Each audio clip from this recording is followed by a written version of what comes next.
Hello, everybody. Welcome to the 27th episode of Beyond Talking Points.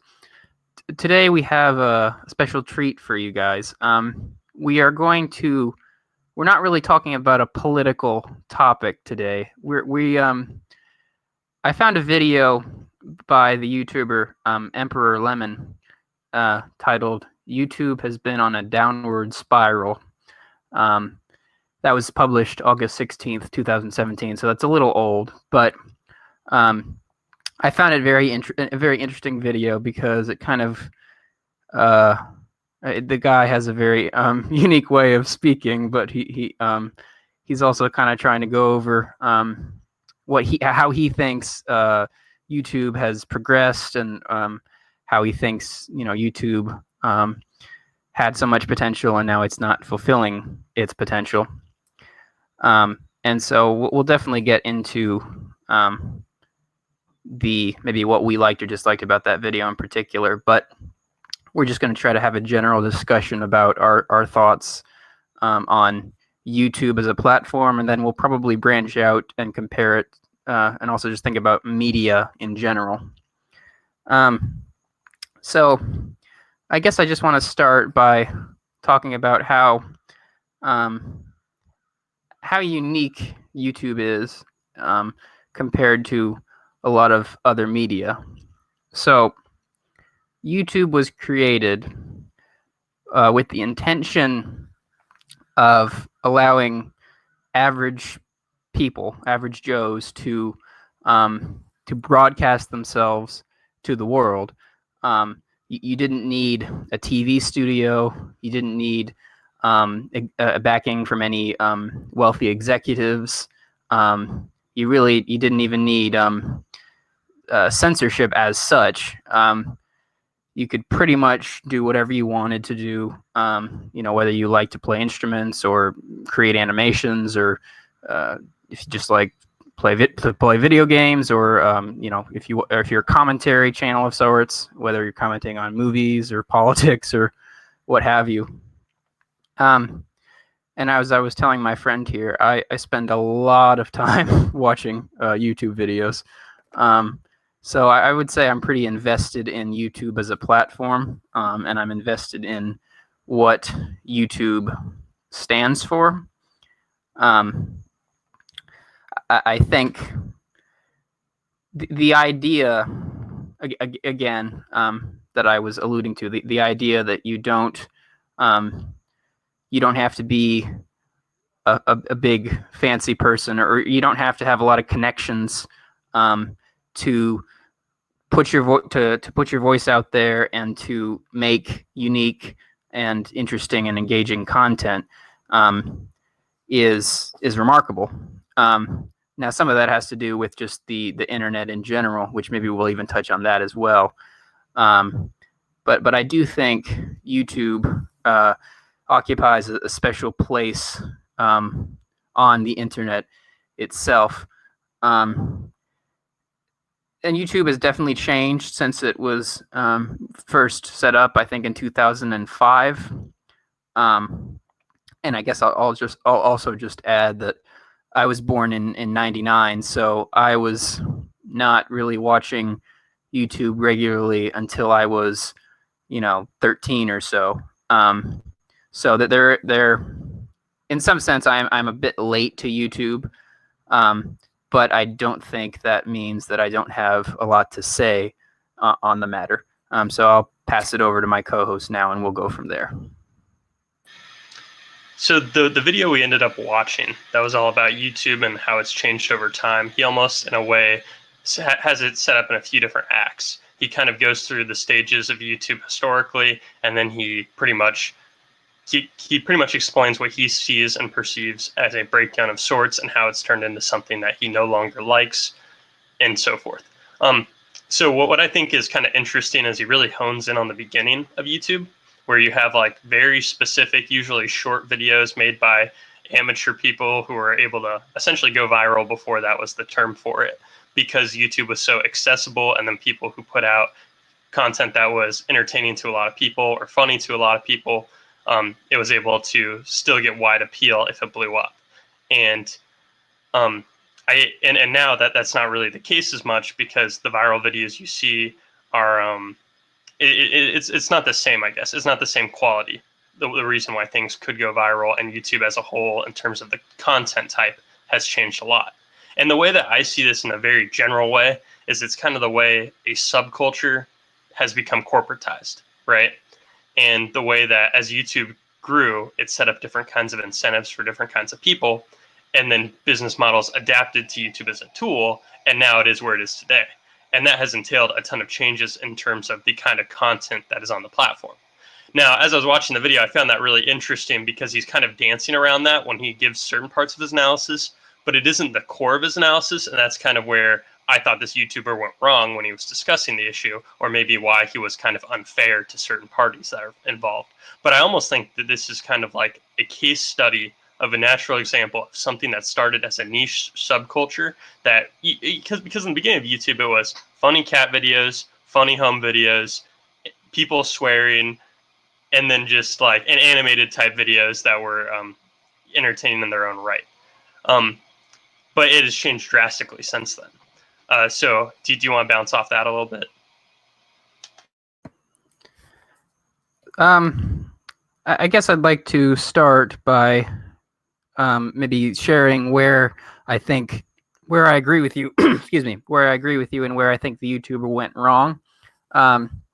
So Emperor Lemon was basically he was making an argument that a lot of the faults of YouTube, or a lot of the things that we don't like about YouTube, have to do, in large part at least, with the audience itself. That's not entirely his story. Obviously, he includes other. He blames the YouTube establishment and YouTube as a business, but he talks a lot about how people are zombies, how all they want to do is be doped up on easy content that doesn't challenge them, and that isn't truly in good taste, but it's just what they like because they're not very smart. And I just think that's an unfair characterization. And I'm not even sure that's very helpful when we're talking about the state of YouTube. I'm never quite sure when people are drawing this hard line between a high culture and low culture.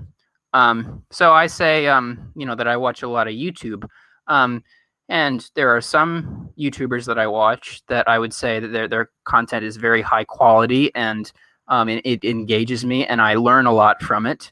But there are also YouTubers I watch that it's just for the laughs, or it's just like it's so bad that it's good.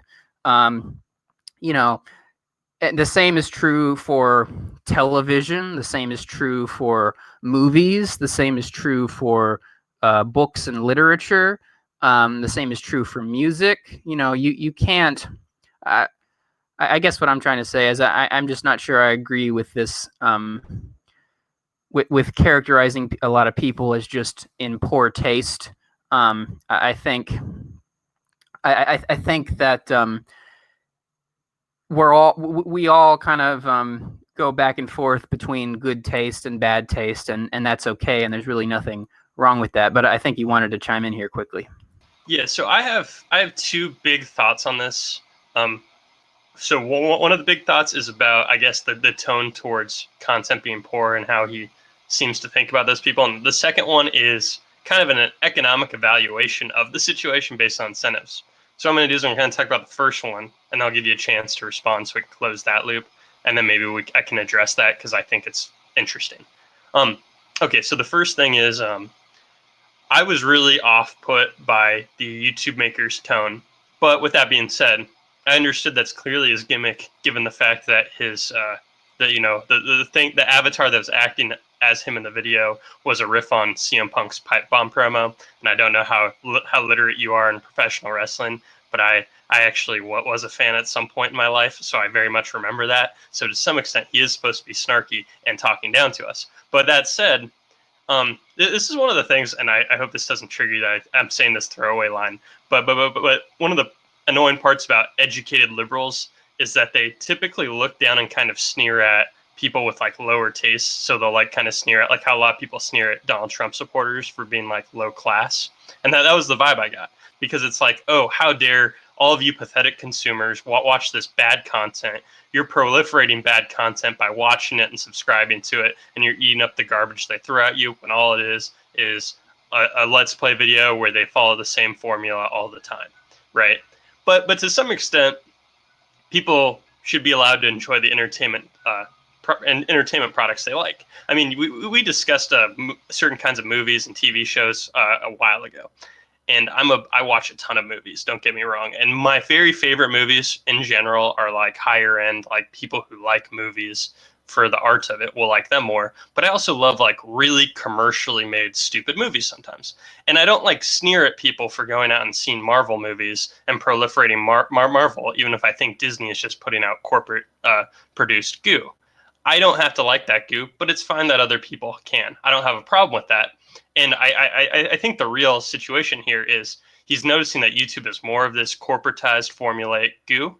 But instead of just finding the stuff that he likes and sticking to it, he's really upset that other people like that, and that he doesn't. So in general, I don't think he's necessarily wrong to say people have like quote unquote low taste, right? You have high taste and low taste. You have like very trashy pop music, but it's okay to like trashy pop music. And you have like orchestras, which I will never listen to, and that's like high art. Like that's fine. But to sneer at people for saying I can't believe low entertainment in forms of streaming and YouTube videos exist, I can't stand for this. I wish we had the old days when everybody was producing high end stuff. It's like, well, you know what? The onus is on you to find the high end stuff, and if people don't like it, you should let them watch their trash, right? That's even accepting the presumption that that stuff is trash, right? So yeah. In many ways, Emperor Lemon's tone and style of speaking is just very YouTube-esque. To be the person who's like, wagging the finger and being like, all you sheeple are just, all you sheeple are just consuming garbage. Shame on you. You should be more like me. I'm a great, cultured, intelligent person who knows what true art is. So you just need to get in line and get your priorities in order. But I guess I'll just say again, I do think, as you said, that there's nothing wrong with liking trashy pop music or liking gimmicky, strange movies. It is okay to have certain tastes, and it's even okay to engage in quote unquote bad taste or low taste. That's totally the choice of the individual. And so my issues with YouTube are they don't really have to do with the argument that most YouTube videos are just made in poor taste, or they're not true, or that most YouTubers don't truly know how to create good art. My criticisms of YouTube are very different than that. But I'll let you jump in here with your economic analysis, and we'll see where the conversation goes from there. Okay. So the point on economics that I wanted to make is I think that the situation that YouTube is inevitable for like several reasons. So I'm probably gonna drop a ton of stuff on you, Matt, and I know I didn't like prime you to expect this kind of rant. So like I don't expect you to like, I don't know, have deep analysis on what I'm saying. But these were a lot of my intuitions when I was hearing it. So the whole premise of YouTube is there's not really any kind of gatekeeper. And to some extent, if you get a following, you could profit in some way. So what happened is people were quick to find out how you could profit off YouTube, which I think the YouTuber in the video we watched specifically points out that hitting the 10-minute mark means there's going to be an extra ad in your video. So then people are, incentivized to make videos that are 10 minutes or longer because you make more money off views for those videos. So that means a lot of content in spaces that where the videos are going to be shorter than 10 minutes, you're not going to make them if you're trying to maximize your profit. which means there are certain types of YouTube videos that you're going to be more inclined to make as a creator as opposed to others. So animation, where you could spend a month making a 2-minute video, is going to be less popular while for creators in terms of a profit opportunity than us two talking on a stream and recording it for an hour and 15 minutes, and the video is made in as long as it takes for us to do this and maybe edit out any technical difficulties. That's very easy to produce much more content that would have much more ad breaks. So that's how you end up with a proliferation of things like let's play videos, where it's just a dude talking over a 3-hour stream, and he's not doing anything particularly exciting except reacting to a video game he's playing for 3 hours. That takes him pretty much 3 hours to make. So when there's no gatekeepers and you set up these incentives to do a certain thing, and you know that some people enjoy let's plays, well, you're going to do that over making an animation video, especially if you blow up. The other thing I was going to say, just talking about how corporatized YouTube is and how there's all those CNN videos and every media company that's an actual business is posting on YouTube. YouTube sets up a lot of really interesting business models because you can put essentially any of your material on YouTube for free. So a lot of people think of TV programming as something that you pay for cable and watch it. It's some sort of premium product. But it is actually really valuable for a lot of businesses and a lot of industries to put out free materials because it either is a testament to their quality because they have all this information in a library, right? So imagine a financial services company like a bank, say they do a weekly podcast, which is a thing, right? You see like Morgan Stanley has a podcast, and it's just so they can have an hour of content every week that sounds really smart. And then if you see that Morgan Stanley has this huge backlog of public information, you think, oh, wow, that's pretty cool. They put all this out there. It just looks very professional. So you have all these corporations that are like, well, why don't I post clips on YouTube, right? It's simple. Then people can find more of our information easier. It's free to us, and we could even make some small amount of revenue off it. So that starts crowding out all the small YouTubers because now YouTube is also populated with all this corporate stuff. And then the other thing is, well, I guess you might want to bring it up later. I wasn't sure if you're heading in the direction to talk about YouTube's profitability for individual users. I'm not sure how much you wanted to talk about that in general. But one problem I had with the YouTuber we watched is he pretty much said it's impossible now. But the problem is people put all of their eggs in YouTube instead of spreading out amongst different resources and really owning themselves as a brand. They really just doubled down on their YouTube channel mattering. So when YouTube changed their algorithms, it screwed up people. But then there are a well, actually, I would say in the libertarian world, I mentioned Tom Woods several times to you. But he's actually very, small in terms of like how many people would you know that know who Tom Woods is, right? He has a large podcast base to some extent, but he's nothing compared to, say, Joe Rogan. But what he does is he's very tactical about putting out a ton of free information. And then if you find him and like him, then he eventually gets you to pay for other stuff. That's an expansion beyond free. So YouTube is great for people who want to have a bunch of free material, and then they make their money outside of YouTube. That's Tom Woods' whole thing. I'm sure he's not getting much money from YouTube, but he is a very profitable one-man business. And he uses YouTube as a tool, right? So that's also how businesses have adapted to YouTube existing. So yeah, that was just a lot of stuff that came to my mind, but I also I went to business school for 3 years and I'm an economics major. So I was just like, maybe it's not as simple as YouTubers can't make money now. Maybe it's more complex. Like the people who can use YouTube as a business tool has changed dramatically once people saw what kind of resource it was. So that's my tangent. I don't know if that triggers any thoughts in your mind, or if you want to move on on the topic. I think I'll try to tie the profitability back in a little later into the conversation. I'll write it down so I don't forget. But I guess I have one more little criticism of this YouTuber. Then I guess I'll give a little bit of where I think he's right, or my criticisms of YouTube in general. So another mild criticism. Back when YouTube first started, or within the first 5 years or so or 10 years of YouTube, it was far less known. There were far fewer users. There was far fewer creators, and there was far much less content. But when it became expanded, and now pretty much everybody with an internet connection knows what YouTube is, and probably even if you don't have an internet connection, you know what YouTube is. So that's going to lead to more people trying to capitalize on YouTube, and that might lead to more content out there that people like Emperor Lemon just don't like, just because there's far more content out there, far more people trying to become YouTubers, part-time or full-time. So, and the same you could say is true for television. Back in the day, there were like 3 channels, and now there's hundreds of thousands of channels.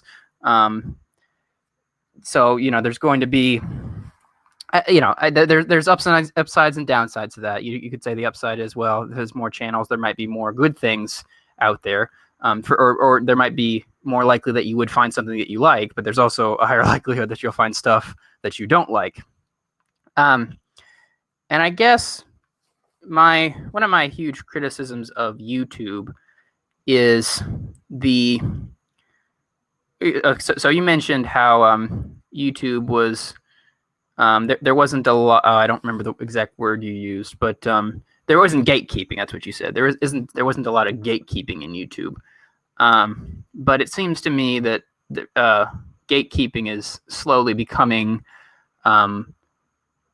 something that is a part of YouTube. Not exactly the same as in the gatekeeping of a television show, but there is becoming more gatekeeping. There have been like a couple adpocalypses. Some advertisers left YouTube because was it the Wall Street Journal said that PewDiePie was a Nazi. I think Steven Crowder was temporarily demonetized. There's a lot of effort on the part of YouTube to try to, I guess, conform to the times and try to appear advertiser friendly. And now that they're a business, so I mean, technically they have the right to do whatever they want. They can kick off anybody they want to at the end of the day. And people technically can't say, well, you're limiting my free speech, because that's a bit different than because it is a private owned company. It's a platform that you don't have to be on. That's a bit different than, say, the government throwing you in jail because you're criticizing a political candidate. But I do think that the fact that YouTube is putting up gates, I think that will lead to, and is leading to, a decrease in the quality of YouTube. Because, as I said, what I do like about YouTube, or what I think is its most groundbreaking achievement, is the fact that there wasn't much gatekeeping. I mean, I don't know about now, but there was a time when you could literally find ISIS videos on YouTube. Now that's an extreme example, and I'm not saying necessarily that you should find ISIS videos on YouTube, but I'm just saying that there is so much content on YouTube, and I want there to be a lot of content. I want there to be a wide range of views, or a wide range of opinions on YouTube. I want various genres on YouTube. That is what makes YouTube so important to me. It has in some ways become it has replaced television for many people our age. And it's a shame to me if YouTube is going to become if YouTube is going to start trying to censor everybody they just don't like, just because they're afraid that ad revenue is being pulled away. I guess I can also kind of tie in the profitability aspect, and then I'll let you respond. I'm not that concerned with profitability on YouTube. There's nothing wrong with making money on YouTube, and some people do. Some people succeed. Some people don't succeed. Some people have a moderate amount of success, but perhaps not enough to live on. but I, as a viewer, I suppose, and as someone who does create YouTube videos sometimes, I'm just more interested in creating and consuming interesting content. That's really my main concern around YouTube. It's less about am I going to become the next PewDiePie, or it's less about I don't even think I've ever donated any money to any YouTubers that I even really like. It's just a matter of being entertained and educated, and just a matter of finding content that is enjoyable and interesting for me to watch. And so yeah, that's really, at the end of the day, that's my concern about YouTube over profitability as such. Yeah, I think all that's very interesting, because you have the whole situation where like the adpocalypse happens. And if you put yourself in YouTube's shoes, where a whole stink has happened because of something kind of dumb, and then a bunch of advertisers get riled up by activists, then to some extent, even assuming the best intentions on YouTube's part, they might feel obligated to do something, and that's going to lead to them either demonetizing certain things or pulling advertisements from all kinds of a certain type of content. So like pretty much anything that talks about like the coronavirus can get demonetized, right? I've heard that a lot, and that's why like a lot of YouTubers will like joke about not saying the word coronavirus or COVID-19. Um, so you see a lot of that come into play. And ideally, that wouldn't be a concern, right? In a perfect world, you'd say, well, it's great that people can make videos and talk about whatever they want. We shouldn't have to worry about that. But I don't see an immediate work around it as long as advertising is the basis of YouTube as a corporation's revenue, right? So I think that's kind of inevitable with YouTube. Now, on the sides of the creators, though, that's going to lead to like essentially one of two things. It either leads to, now that you're demonetized and you're making money off YouTube, you stop making videos and you go get a different kind of job because YouTube has screwed you, or you do the thing that as we both know, he's your favorite podcaster, Dave Rubin. Dave Rubin goes and he creates locals.com, and on that he's essentially redoing what Patreon's doing, but saying he won't ban creators, and then pretty much saying, yeah, I know YouTube's going to demonetize me. You all know YouTube's demonetizing, like it's going to demonetize Dave Rubin's videos. So it's like, if you give me $5, I'll give you a bunch of bonuses and you can talk to other fans of the show and I'll chime in. And then I'll still post my interviews on YouTube, but I'll have a little more stuff here if you actually give me money. And that's the way he works around, the advertisement revenue loss. So you're going to either have to see people making money off platform. So you could see like huge YouTubers then self-publishing more books, right? You can see guys who are arguing or giving political lectures or on podcasts. That's why all of them release books, is because podcasting isn't a great moneymaker.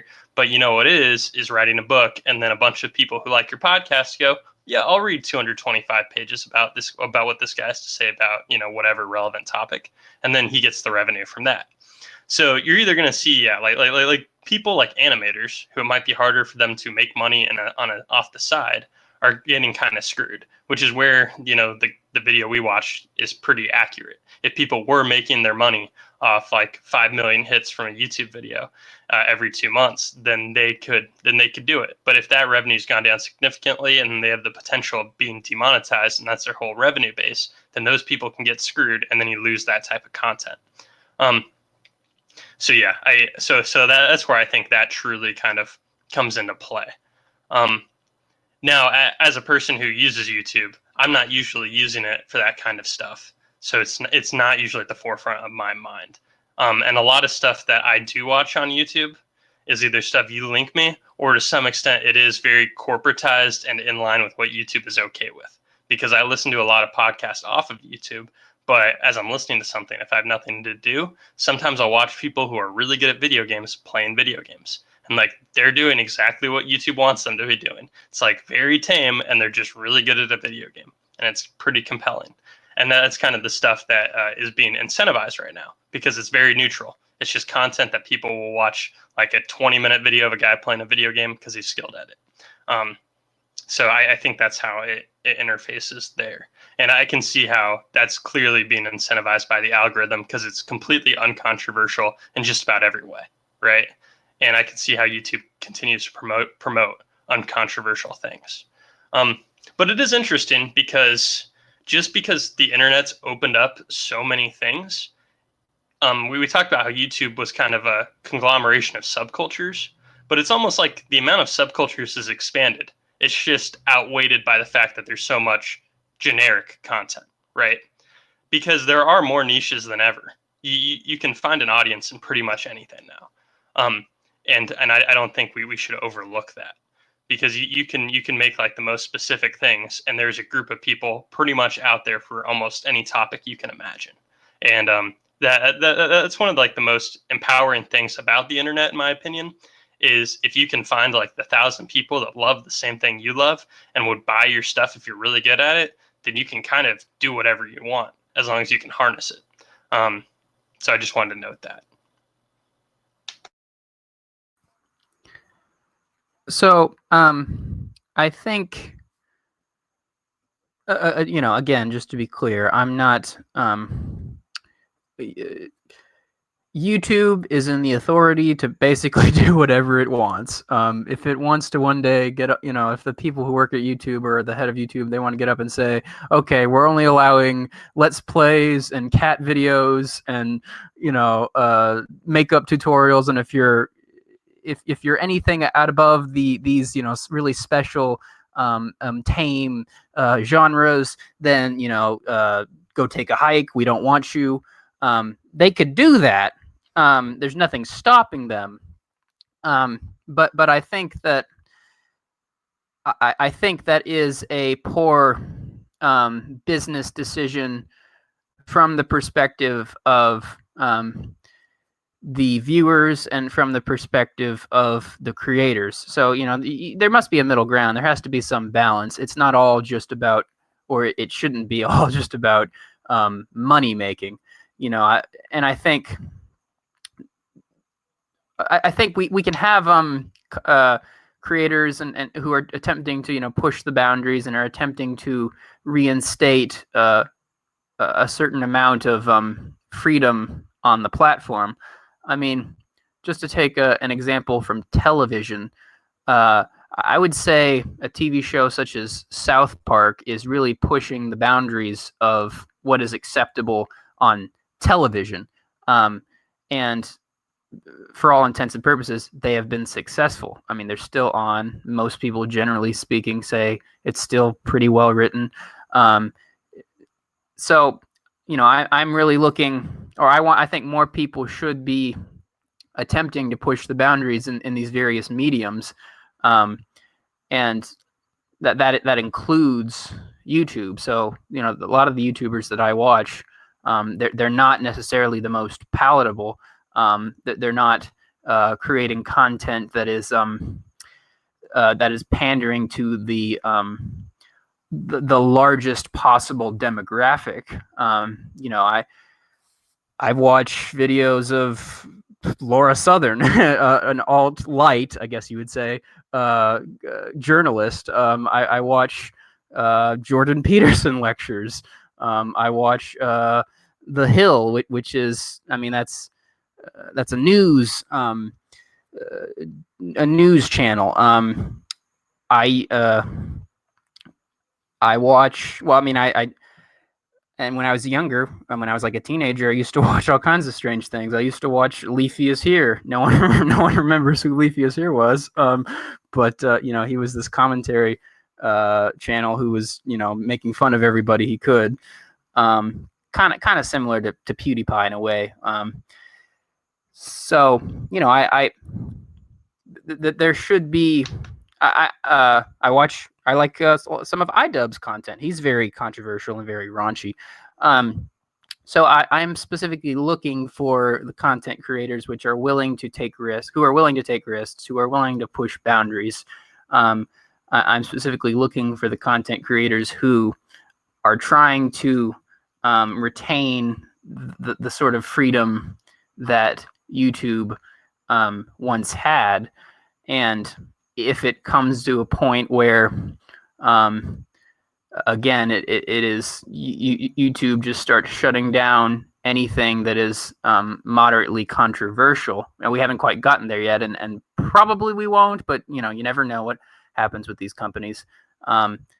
I would be far less inclined to spend so much time on YouTube, and I would hope that someone else might be able to create another platform which would retain more freedom and retain the primacy of content creators. Now, I think there have been some attempts to do this exact thing. None of them have really gotten the traction of YouTube, and a lot of them often tend to be right conservative or far right people, because they often have a lot of views or say a lot of things which are considered unpalatable to corporations these days. So yeah. So part of okay, an important part of that realm of the discussion is the idea of network effects. And the idea of a network effect is pretty simple. Imagine you invented a telephone, but guess what? It's no good because only you have a telephone. You need at least two people to have a telephone for the telephone to have any value. And once everybody has a telephone, then a telephone has a ton of value because you can contact anybody. So that's kind of what's happened with YouTube. Is YouTube has benefited from a lot of network effects where everybody's on YouTube and everything ends up on YouTube. So why would you go anywhere but YouTube? You can see something similar when you look at Twitter versus like Parler. It's like, well, you could go on Parler because they're more pro free speech, but Parler doesn't have the network effects because a ton of people just aren't on Parler because it's not big enough to warrant their time. Um, so I think network effects play a large role, and really, I don't think YouTube at this point is anything very impressive. It's a large-scale video hosting website that has benefited from network effects, and it's the person who is dominating that segment of the industry. The only difference between YouTube and Dailymotion is Dailymotion doesn't have enough users to hit that critical mass to where people just start going to Dailymotion instead. So I just want to mention that, and that's the main reason why I don't expect something to usurp YouTube despite YouTube's problems. We're kind of at this point because enough people aren't willing to all leave at once, despite all the controversies around YouTube, that it still benefits from network effects and is kind of inevitably used. Now, I think another element in the role of creators versus YouTube as a company is the idea that YouTube should be the one that's getting you viewers. Okay, so that's something that was kind of touched on in the video. You post something on YouTube, and there isn't a single person who's really going to stumble upon it. There's not going to be more than a few hundred almost any of the time. It's hard to have grassroots traction now. And this kind of, I don't think you're that familiar with the self-publishing world in terms of Amazon. I am. For some reason, I don't know. I pay attention to that segment of things. It's very fascinating. So part of it is a lot of people who independently write books are really upset because you post a book on Amazon and guess what happens? Not a single thing, because you're a nobody and nobody's read your book or reviewed your book. So why would Amazon's algorithms show it to random random shoppers? It's like, well, we don't know if it's a good recommendation. Nobody's bought it. So you have to really get your own traffic to your own Amazon book for people to buy it. So that's why the people who do Amazon ads for things are usually the people who are selling the product. It's not just Amazon buying random ads. That's kind of where YouTube's at, where if you are not redirecting people towards your content, it's really hard to get views because it's just kind of sitting there in this massive void. So to some extent, the YouTuber we watched was kind of arguing that that's stupid. You used to be able to just find other related videos really easily, and it was more simple. But that's not really the case now. So I think I would argue that's not really the case in terms of any website. To get traffic anywhere, because the internet itself is just so huge, you really have to get enough people around you and direct them in the correct ways. And you have to hope that you can stand out in a certain aspect to get going. Like you have to get people's attention by, like, I guess being really good on Twitter, and then maybe after you do that, you can redirect people to your YouTube or your podcast and so forth, or you get interviewed on a different channel, and that's how you really get kicked off because somebody noticed you. So it's not really that. Okay, so I wanted to mention that in the context of boundary pushing content. So imagine there's something that somebody made that was really, really well made, heavily edited. But it was definitely not going to be tasteful for YouTube standards.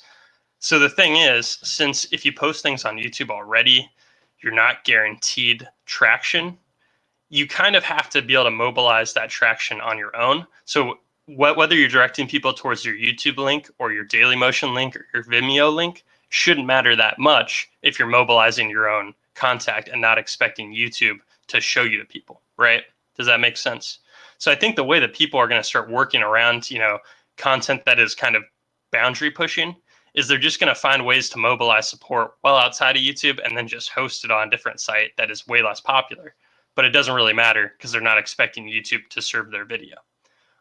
And I think that's where we're going to start finding things that are really boundary pushing.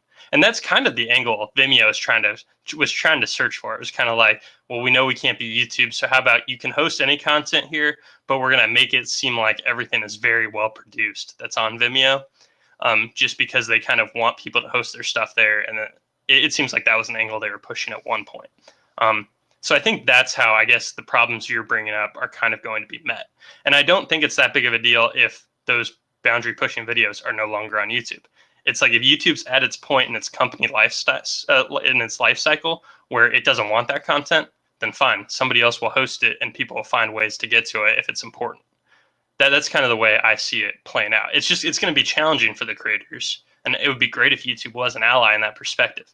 But I don't think they have the financial incentives in terms of being a huge company. Those advertisement margins really matter. So I don't think the incentives are there for YouTube to, reverse course. And I think people are going to start looking for ways around it and recognizing what the algorithm does and what the things they should do given the circumstances. So, well, for the record, because I literally just said on recording that I watch Laura Southern videos. In case anyone's curious, I'm not a conservative person. I'm not a right wing in any way, and I watch a lot of other kinds of videos as well. I watch, YouTubers performing covers. I watch other left wing commentary. I watch animation. I watch. So I even watch some, people playing video games. So while I wouldn't say I watch a lot of my news comes from YouTube as well. So I'm not necessarily the most well versed in every genre on YouTube, but I would say I watch a good portion of it. But I guess to respond directly to what you were saying, I'm not quite ready myself to abandon YouTube as a platform to both receive information and to release information, to both be a viewer of content and to produce content. Yeah, I mean, you're very correct in that there could come a point where raunchy or content that pushes the boundaries just can't be on YouTube anymore. But we really haven't gotten there yet. For all the problems of YouTube, I would still say it has some life to it. I would still say that there is still an ability to be moderately successful, or at least get your voice out there through YouTube. I did mention Steven Crowder a little while ago. I mean, he did get remonetized, so he's still on YouTube.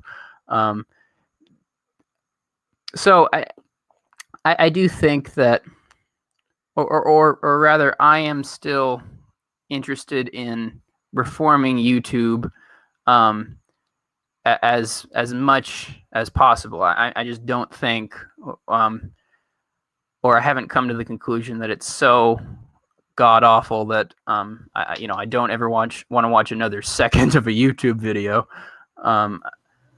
But I do think that to a certain extent, like Emperor Lemon, that YouTube has lost its way from the way it was intended to be run.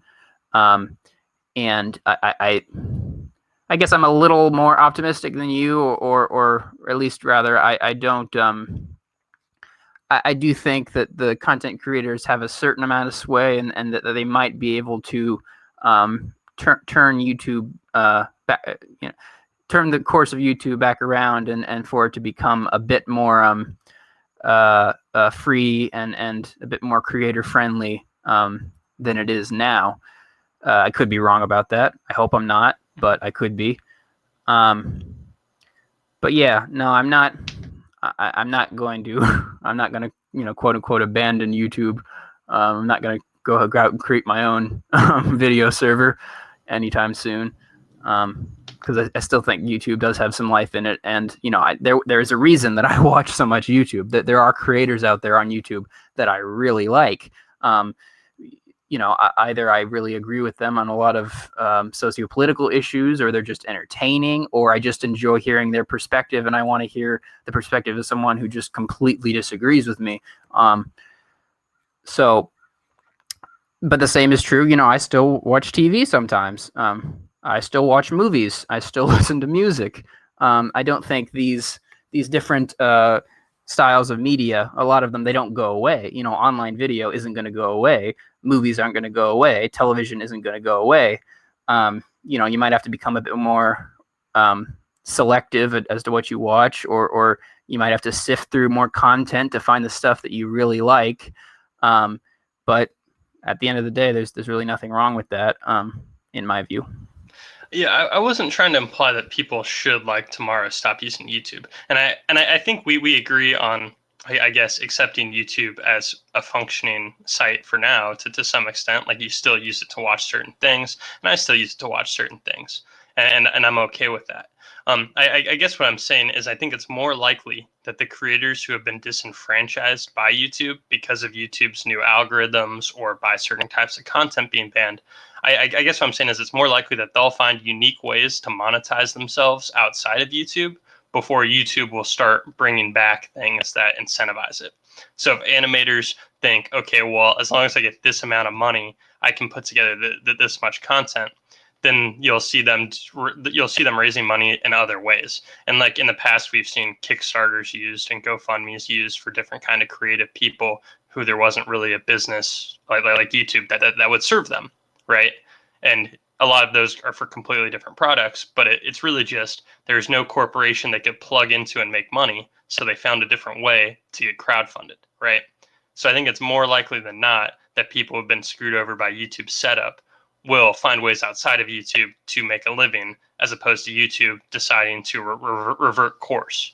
I don't see them like rolling back their lean into corporate media. It's just something they're going to do because they have such a wide reach now and such a general reach. So the generic thing they'll recommend you is going to be a late night talk show. If they don't have any data on you, it's like, oh well, this is something a lot of people like, so we're gonna put this in front of you. I think that's kind of inevitable. So I think that's where we disagree. I would be happy if they backtracked it. I just don't think the business incentives are there, right? So I don't see any reason why a corporate executive would say, yeah, we should lean back into these things about YouTube, because every time they try, it doesn't really work. I think you've seen all those really terrible videos where they bring together like a ton of creators to try to do like a big like what's it called? A big video that featured like 20 people, and they had like a 20-minute video on it, and it was terribly cringeworthy, and it was like very negatively received by YouTuber, like the YouTube community in general. So it seems like when YouTube tries to do things that are fan servicey, they fail. So I don't know. I'm just generally, I wouldn't expect a business to do something that they're not financially motivated to do. That's just the general course of things. But if individuals still want to find a way to keep doing what they were doing and make money, they're going to work outside of YouTube then. They're going to abandon YouTube. And I'm not expecting you to abandon YouTube tomorrow, but then if a critical mass of people leave YouTube, then, you might stop going to it as much, because maybe they'll only have a certain few creators you like. So that I think that's just specifically the thing I wanted to get across. I mean, I guess we do view it differently in this respect. I do think that from the perspective of running a business, I do think YouTube has I think that YouTube has some skin in the game when it comes to um, allowing for a diversity of views, allowing for a great a great amount of content creators, and allows for um, content that does push boundaries and can be profane or raunchy or just very basic and mainstream content. Um, because as I said, that was really the whole point of YouTube's creation.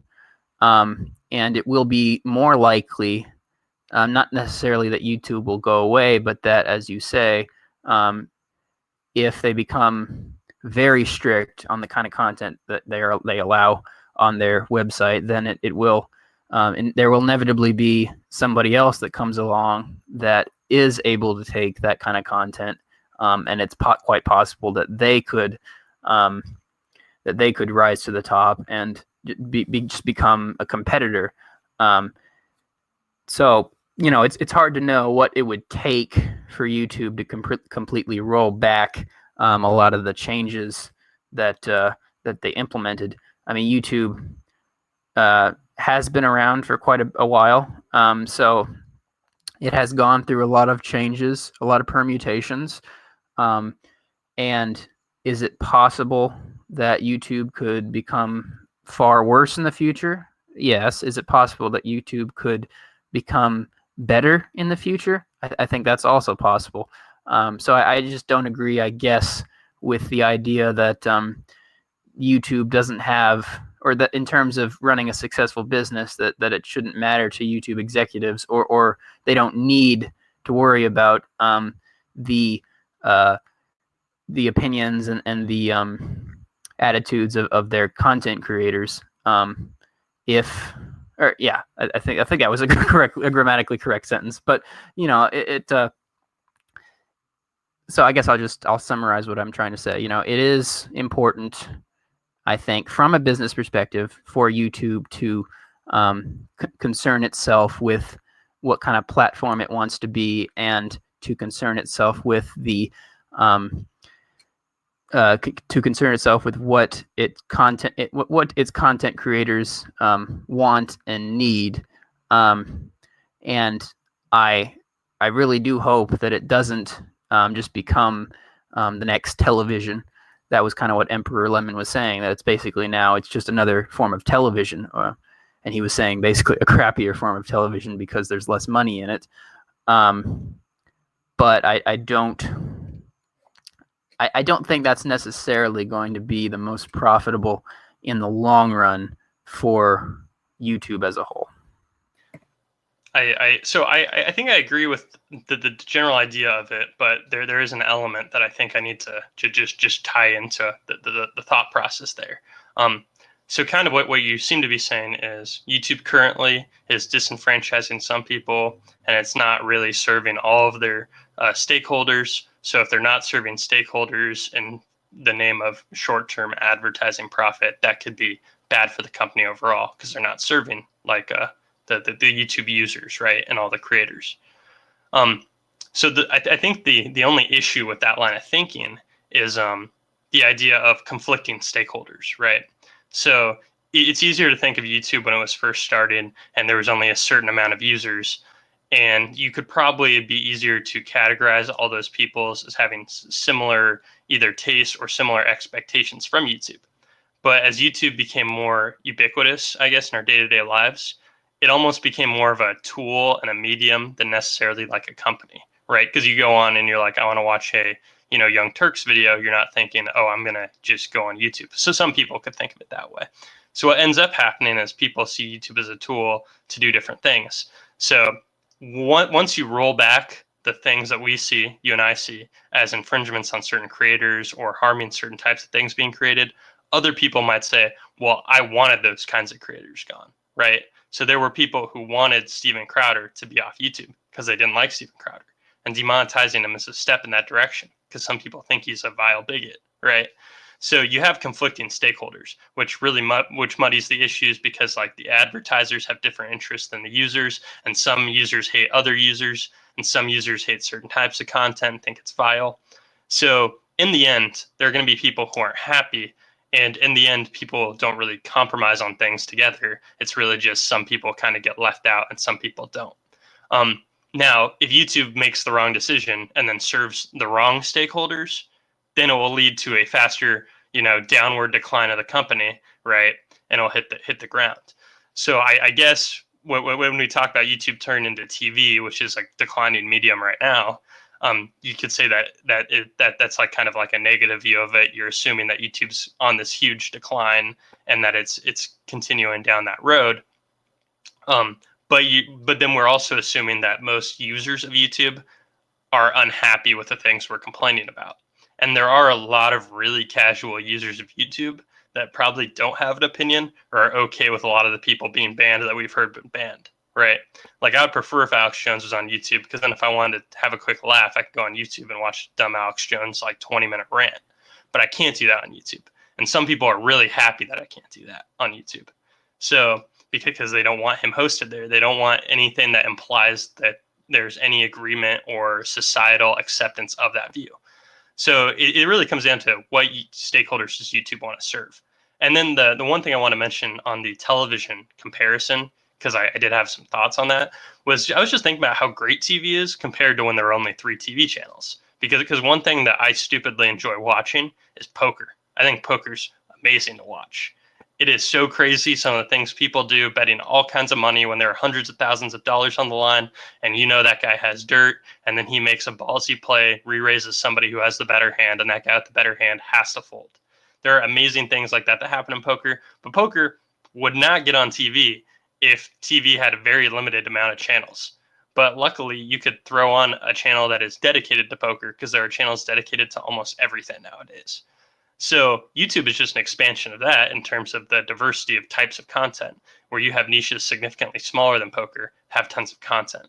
So even though it's in a way becoming more corporatized in the way that like cable TV is rearing its ugly head on YouTube and being promoted on YouTube, it's still very, very diverse, just like how TV ended up being very, very diverse. Because as you expand to the medium, you can reach so many different niches. So I still think that's pretty cool.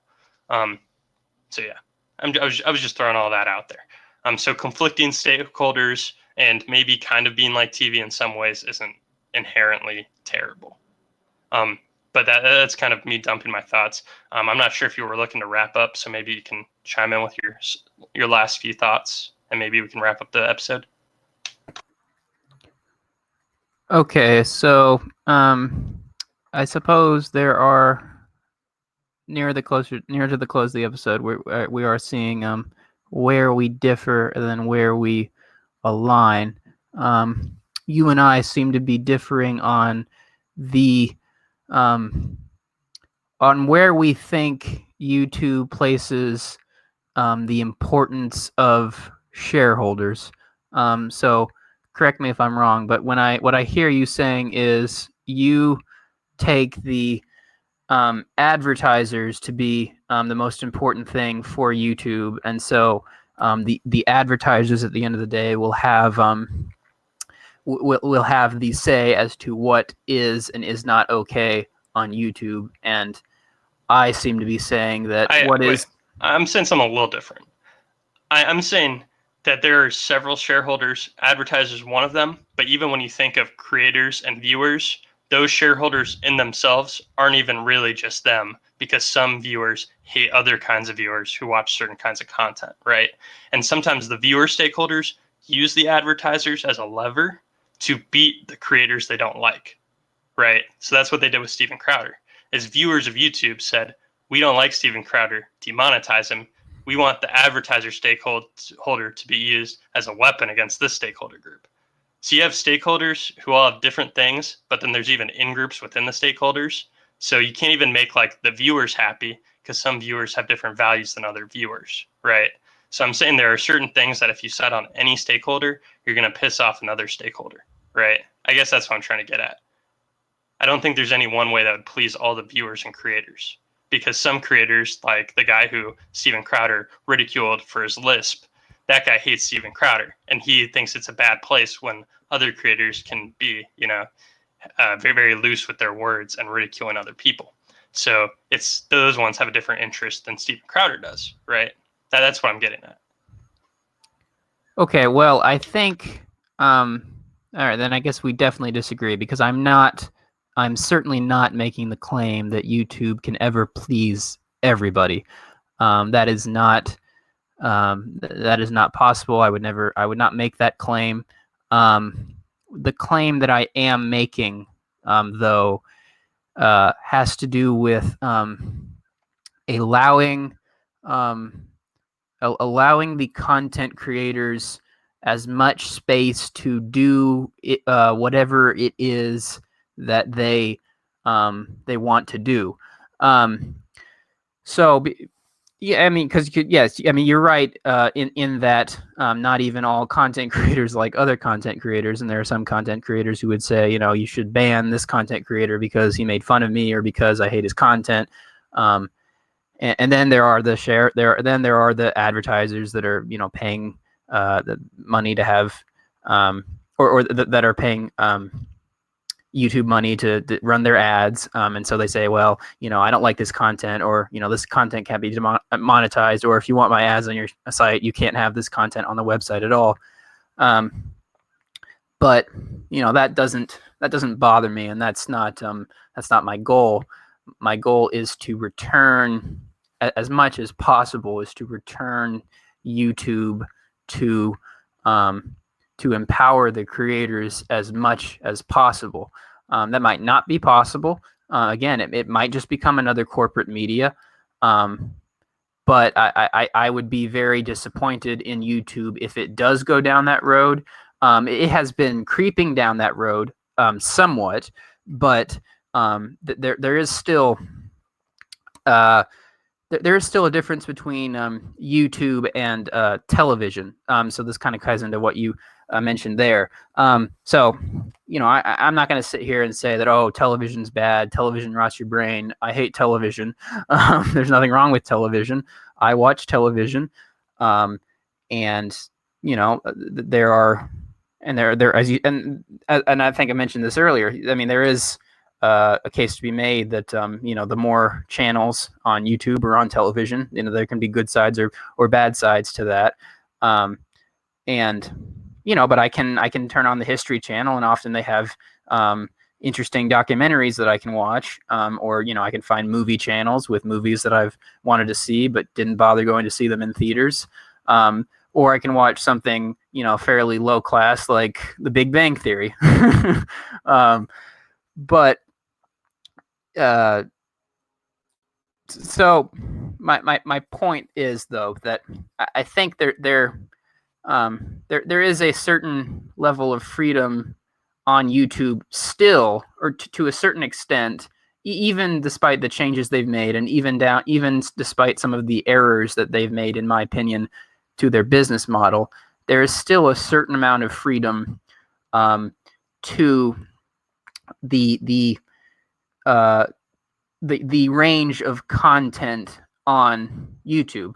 Now, again, occasionally the TV has shows like All in the Family, which really push the boundaries of what TV is supposed to be, or Married with Children. Or, there's history of television shows that really are just like, wow, there's nothing like.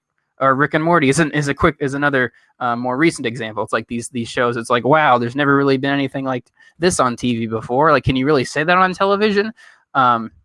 So again, I'm not demonizing television, but I do think that YouTube allows things that television does not, and that's what I like about YouTube. That's why I spend so much time watching content on YouTube, and it would be it would be depressing to me if YouTube loses that completely. Yeah, I think I agree with what I think I agree with what you're saying. I think the only nuance I was trying to draw was, I agree with your vision. I'm okay with that vision because I'm more in line with you in terms of taste. So I'm not one of the people who wants to see people demonetized. I was just trying to kind of say but other people would get left out. So it's hard to say that one's obviously like a better business decision for YouTube. That's kind of what I was contesting, because I just was looking at the incentives. But I think the vision, I'm in agreement with you. I would enjoy that more than them becoming corporatized. I want to see people able to just post what they want to post. That's what YouTube initially was, and I'm okay with that. I prefer that over, very stringent rules and very much strictly listening to only advertisers. And I want to see creators be able to be more creative in terms of what the content they put out is. I don't want everything to be the same. So on that note, because I think you did a really good job of wrapping up, do you want to say one more word and then sign us off? Or okay, you can do that. Yeah, I just have one more quick kind of mini point to make on this. I don't think I'm very skeptical that YouTube or that the managers and the owners of YouTube, the people who work at YouTube, they are trying to be, or at least from my perspective, they seem to be trying to be the moral compass for the viewer. So they seem to be trying to they seem in the changes that have happened recently, they seem to be trying to be saying that, well, we really know what you should and should not be watching, and that is so we are going to create more censorship, demonetize more videos, so we are clear that this is okay to say and this is okay to say, but that is not okay to say, and that is definitely not okay to say, right? So they are concerned, of course, with this concept of hate speech, and I won't get too deeply into that, but I'm a bit skeptical. I'm very skeptical of the concept of hate speech. I'm skeptical that YouTube should be in charge of telling me or you or any viewer that what they should and should not watch. You brought up Alex Jones. And I would be. Look, I mean, there are certain things, or there are creators out there that are doing outlandish things. They're doing crazy things. They are doing things that maybe they shouldn't be doing. But is it really YouTube's responsibility to say to that creator, or even saying to the viewer, that's not okay, that's immoral, that's bad? I don't really think that is. Do I like everything Alex Jones says? Of course not. Is he saying things that are hurtful to other people? Of course. And that's why people have been taking legal action against him, and that's why at that point people were like, well, we're going to pounce on him. We're kind of going to make an example of him in a way. So I just wanted to add that I do want a YouTube that is not going to be moralistic, and I want a YouTube that is close to free reign as possible. That there have to be some limitations. Obviously, everyone has limits, but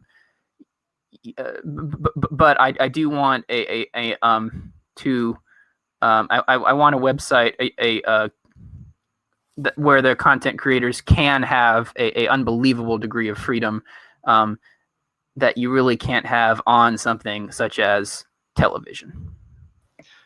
So I think I'm confident saying that at Beyond Talking Points, we hate YouTube paternalism and telling us that we should watch corporatized goo and sludge. I think that's the real takeaway here. I'm gonna take everything you said that was really valuable and about how free speech is important, and I'd say, hey, screw you, YouTube. Don't tell me what to watch. I'm gonna watch what I like. Can you stop banning people I like? Thank you. So on that note, I hope you guys enjoyed us talking about the state of YouTube, YouTube's history a little bit, why we think it ended up that way, what are some of the causes, and a little bit of us doing some future projections. Feel free to check out the video version on YouTube by searching the Anti-Philosopher and Beyond Talking Points. Then you can see our facial expressions and my very poor beard here as we riff about these topics. And you can obviously find all of our past episodes. You can also listen to us on any podcatcher like Spotify, Apple Podcasts, and so forth, if you just want to hear us talking. So everybody, thanks for listening. Hope you enjoyed, and signing off, it's Matt and Matt.